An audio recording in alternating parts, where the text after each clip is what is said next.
Gillian. Thank you so much for joining me today. Excited to talk with you today about herbs and how amazing they can be for our health, our wellness, our happiness. Will you tell me a little bit about who you are? What's your background? What do you do? Well, I'm super excited to be here chatting with you, and I'm so glad you reached out about this. A little bit about me. I was born and raised in the Bay Area and moved to New York in my mid-20s, which is actually where I began the majority of my herbal studies. Really just looking to explore different ways of supporting my body naturally and different ways to connect with nature. Actually, your mom, Janine, really was the catalyst to me starting my actual formal studies in herbalism. At the time, I was looking for support around hormone balancing and natural support for that. And I had a great conversation with your mom, which really opened my eyes to this whole world that I knew existed, but I didn't really know very much about. And that was really like the first conversation that sparked my interest into looking into different ways that herbs could play a role in my life, could support my health, and really support my entire being. So from that, the journey began, and I started studying with a couple of different herbalists in New York City, going through different programs and apprenticeships and things like that. And as a result, really just discovered this whole new way of supporting myself beyond just physical health and beyond just emotional health and spiritual health and things like that. Herbs really have opened my eyes to a whole new way of being from my own personal studies, then really wanting to share what I had learned with others. And I started supporting clients and offering workshops and things like this to really teach others how they could also naturally support themselves. Currently, I work with a behavioral health company, and what we're doing there is just empowering people to make changes in their lives naturally. So using things like mindfulness, stress reduction, different lifestyle tips and solutions for making changes in their life. So all of this really is connected, and it's all focused on empowering yourself and finding solutions that work for you. For somebody who's never used an herb or maybe doesn't really understand how herbs could impact their life, what are herbs? Why would somebody use them? And how might somebody even use them? That's a great question. Because one of the things that people typically say when I say, oh yeah, I'm an herbalist, or oh yeah, plant medicine, it immediately the conversation quickly turns to, okay, does that mean like you smoke pot, or what does that mean? A lot of people don't have the context for it. So when I talk about plant medicine, or I'm talking about being an herbalist for myself in particular, that isn't a part of it. It's really about finding all of the herbs that live around us. So typically like the weeds that people are trying to exterminate from their gardens, or pull out or get rid of, the plants that are overlooked. There's a lot of medicinal qualities in those. So really opening your eyes to what's around you. Why would people use them and how would they use them? Really, that is such a huge question. Why people might use them is a way to just explore something more natural. So it could come from the desire of wanting to get away maybe from more traditional medicine, and more Western medicine, I should say, and starting to experiment with something that might feel a little more in tune with them, something, like I said, just a little more natural. It could also just come from the desire of wanting to seek answers, knowing there's something else out there and wanting to try something different. And herbs can be used in many different ways. So there are, and I actually have a couple on my desk that I wanted to show, but herbs can be taken internally. They can also be used externally. They can be smoked. They can be, you can smell them. So a couple of ways that people might use herbs, and I'll talk about just some of them because there really are so many. is in an extract form. So in a liquid form where basically the menstruum, the carrier is going to pull out the components of the herb and put it into a nice little liquid. So this is a great way to take a medicine. It's a tincture, and that's something that you would be taking internally. So there's that way. You could also use maybe a spray. So this is using some of the essential oils of a plant, and you can spray that into the room, and that can have some type of calming effect or energizing effect depending on the essential oils you're using. And you can also use some type of salve. So you can take oils, and you can take plants, and you can turn them into these cool butters and put them on your body. So there's lots of different ways. In addition to those, of course, there's some other ways like gardening, right? So getting your hands in the soil and using plants, seeing things grow around you. You can use plants for dyes, for clothes, for paper.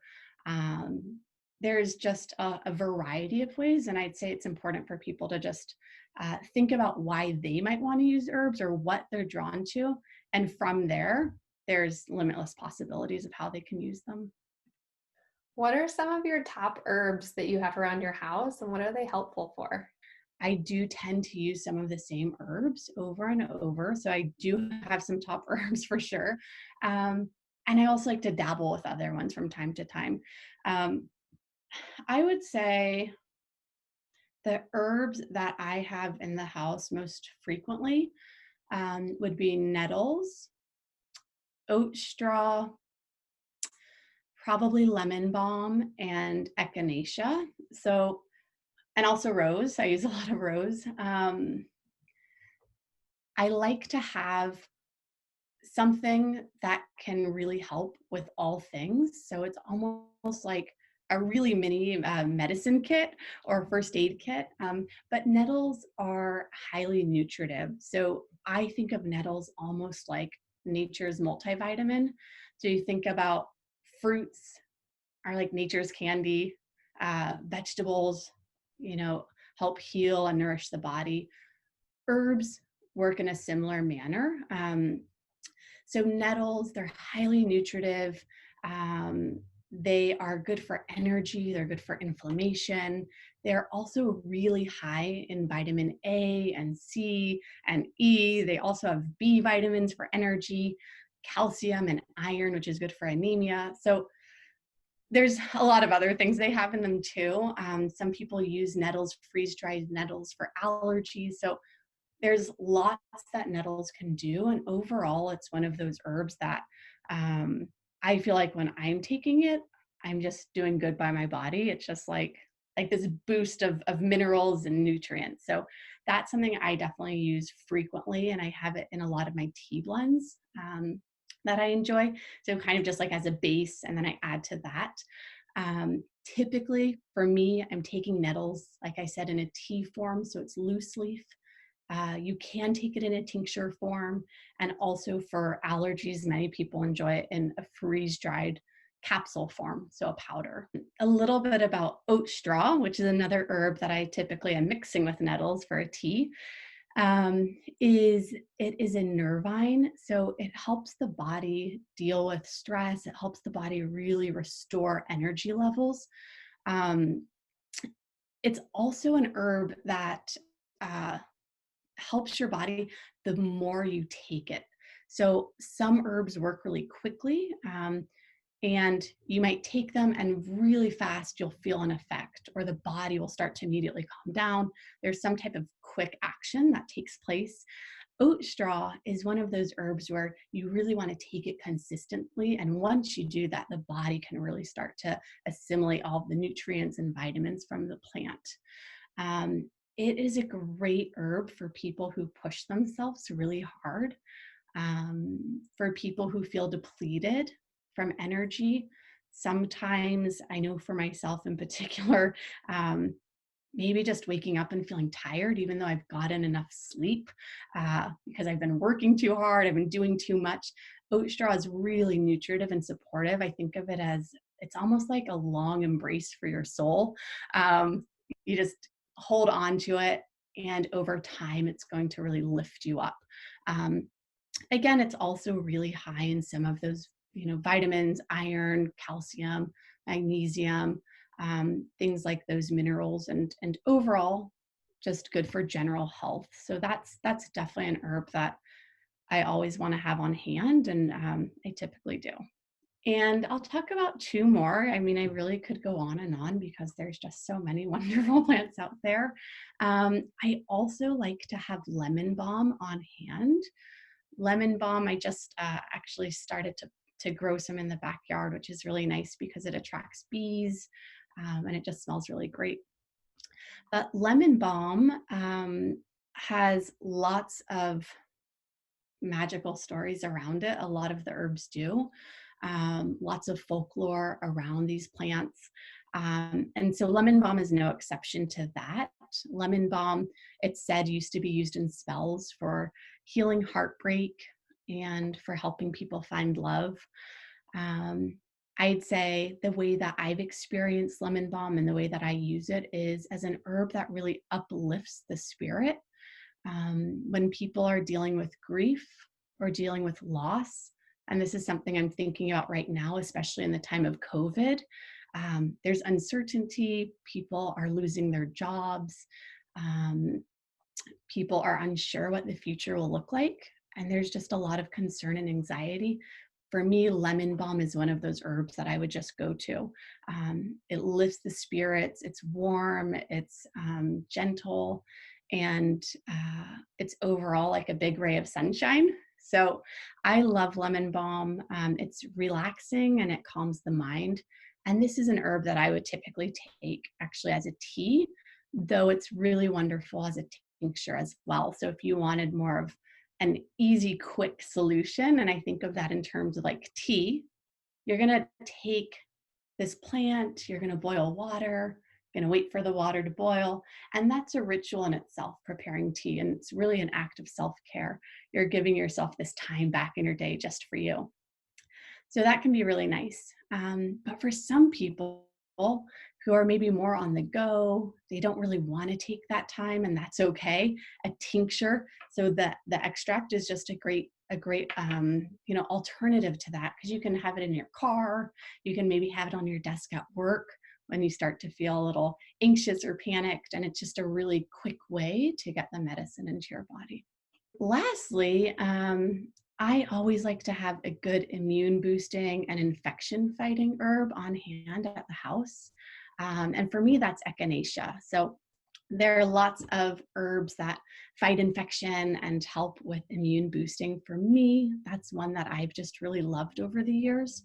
Um, I have it growing all over my backyard, which is really nice. And the longer the plant grows and is in the ground, the more potent the medicine becomes. So I actually had a few plants at the community garden, and after 2 years, we decided we were going to give that spot up. And the only thing I didn't want to leave behind was my echinacea, because it had already been growing for 2 years. So I uprooted all of it and transplanted it in my backyard. So now it's been going for about 4 or 5 years. But echinacea is just one of these really powerful herbs. It's probably one of the most well-known herbs in the US, or just in terms of herbal medicine, especially for people who aren't aware of different plant medicine. So a lot of people have heard about echinacea, whether or not they know about more holistic practices. Um, the Native Americans have been using it for, over 400 years. It's just been a big part of lots of different cultures and lots of different rituals in terms of health and using plant medicine. And echinacea is great for fighting infections. It can be taken at the onset of symptoms for cold or flu to help shorten the length that you may not be feeling well. and you can be taking that as a tincture or a tea. Also common to find it in different, supplement forms and capsules and things like that. But I'd say for me personally, this is one that I prefer to take as a tincture. I can have it in my bag and just kind of take it throughout the day when I'm not feeling well. So for me, I'd say those are probably the top four.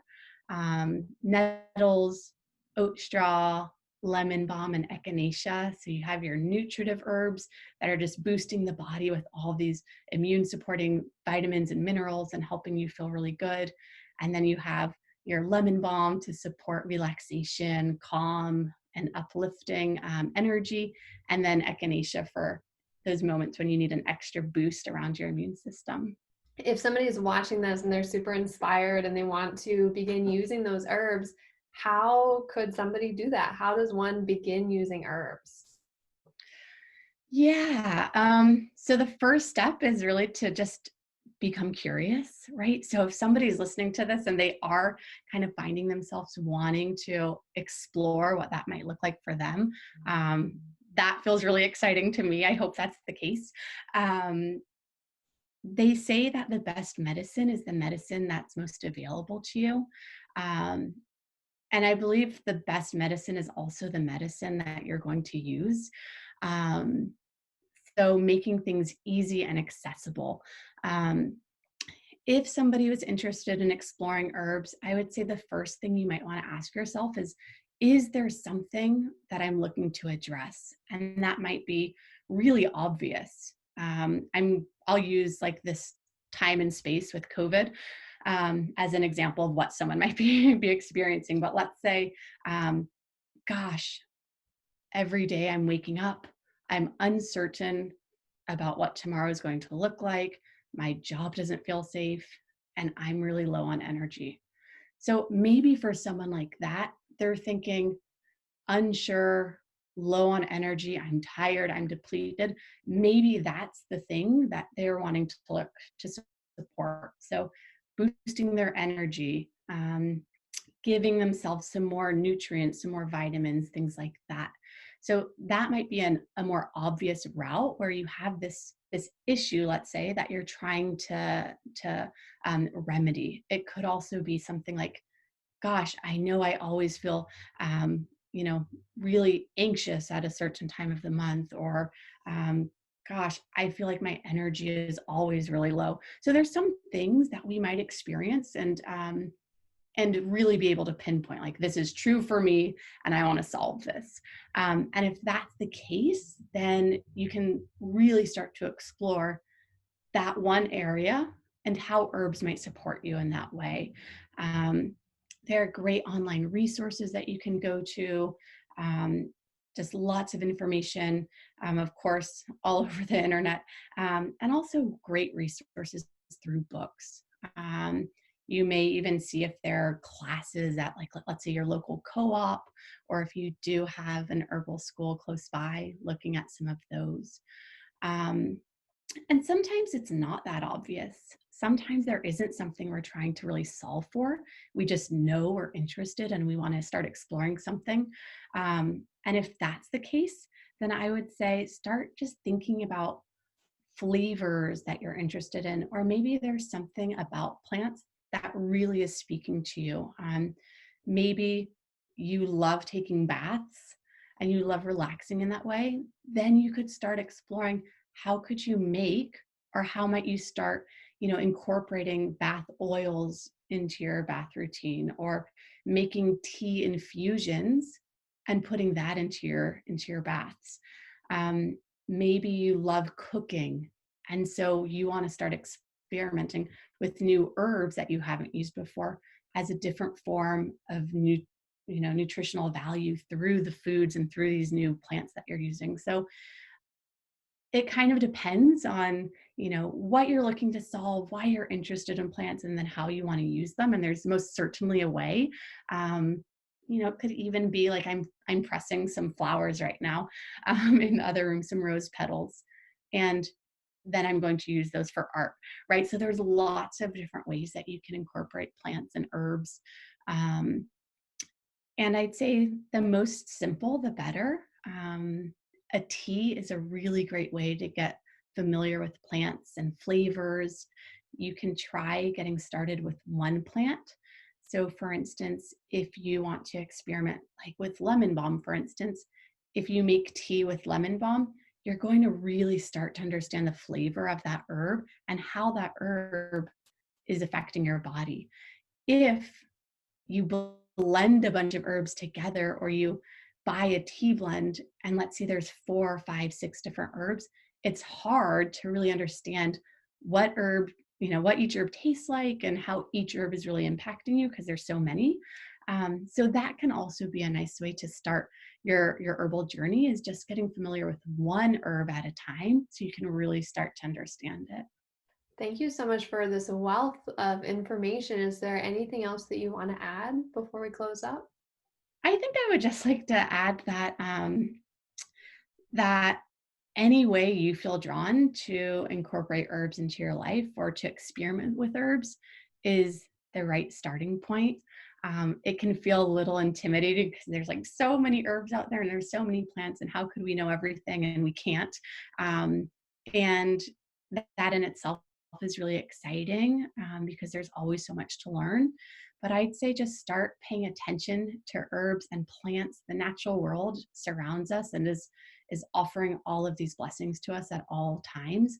And just starting to really familiarize yourself with some of the plants in your area, as well as start to maybe explore some of the educational resources out there to start learning more. Do you sell any of the herbal products that you make? I do. Yeah, I do sell a handful of different herbal products. And so you can find me at radersremedies.net. Um, and I would say that would be a great starting point. I'm always happy to answer any questions. If people have questions, and if you're maybe one of those people who are feeling really interested and inspired to try something in the herbal realm, please feel free to just shoot me a message, and I'm happy to offer any guidance or assistance that I can. Thank you so much for your time today, your information, your knowledge, and your passion for sharing about plants and how they can benefit people.